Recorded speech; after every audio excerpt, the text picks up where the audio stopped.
NISM அப்படின்ற இந்த ஒரு சர்டிபிகேட்டை வச்சு எப்படி ஷேர் மார்க்கெட்ல பணம் சம்பாதிக்கலாம் அப்படின்னு நான் டீடைல்டா இந்த வீடியோல எக்ஸ்பிளைன் பண்றேன். NISM பத்தின அப்டேட்ஸ்க்கு நீங்க மறக்காம என்ன ஃபாலோ பண்ணிக்கணும். இந்த NISMன்றது வந்து national institute of stock exchange SEBI போர்ட்ல இருந்து கண்டக்ட் பண்றாங்க.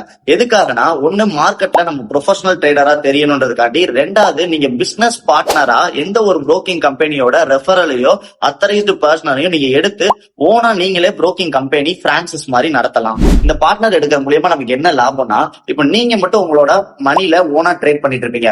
உங்களோட நாலேஜை நீங்க ஷேர் பண்ணணும், உங்களோட பிசினஸ் அடுத்த லெவலுக்கு ஒரு கம்யூனிட்டியா கொண்டு போகணும் அப்படின்னு நினைச்சீங்கன்னா இந்த சர்டிபிகேட் ரொம்ப இம்பார்ட்டன்டா இருக்கும். இது மூலயமா இப்ப உங்களுக்கு கீழே ஒரு 10 கிளைண்ட்டை கெயின் பண்ணி அதை நீங்க ஒரு புரோக்கிங்கோட மேப்பிங் பண்றீங்கன்னா, அந்த புரோக்கிங் இவங்க எவ்வளவு ட்ரேட் பண்றாங்களோ அதையுமே உங்களுக்கு அந்த புரோக்கரேஜ்ல இருந்து ஒரு ரெவன்யூவா கொடுப்பாங்க.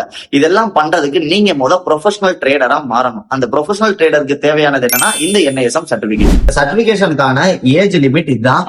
எந்த ஒரு ஏஜ் லிமிட்மே இந்த சர்டிபிகேஷன் கிடையாது. அதே மாதிரி 12th நீங்க பாஸ் பண்ணிருந்தீங்கனாலே போதும், இந்த சர்டிபிகேஷனுக்கு நீங்க எலிஜிபிள். இந்த எக்ஸாம்ஸ் நீங்க அட்டன் பண்ணலாம். எக்ஸாம் எப்படி அப்ளை பண்றது, என்ன படிக்கணும் அப்படின்றத நான் அப்கமிங் வீடியோல சொல்றேன். மறக்காம ஃபாலோ பண்ணிக்கீங்க.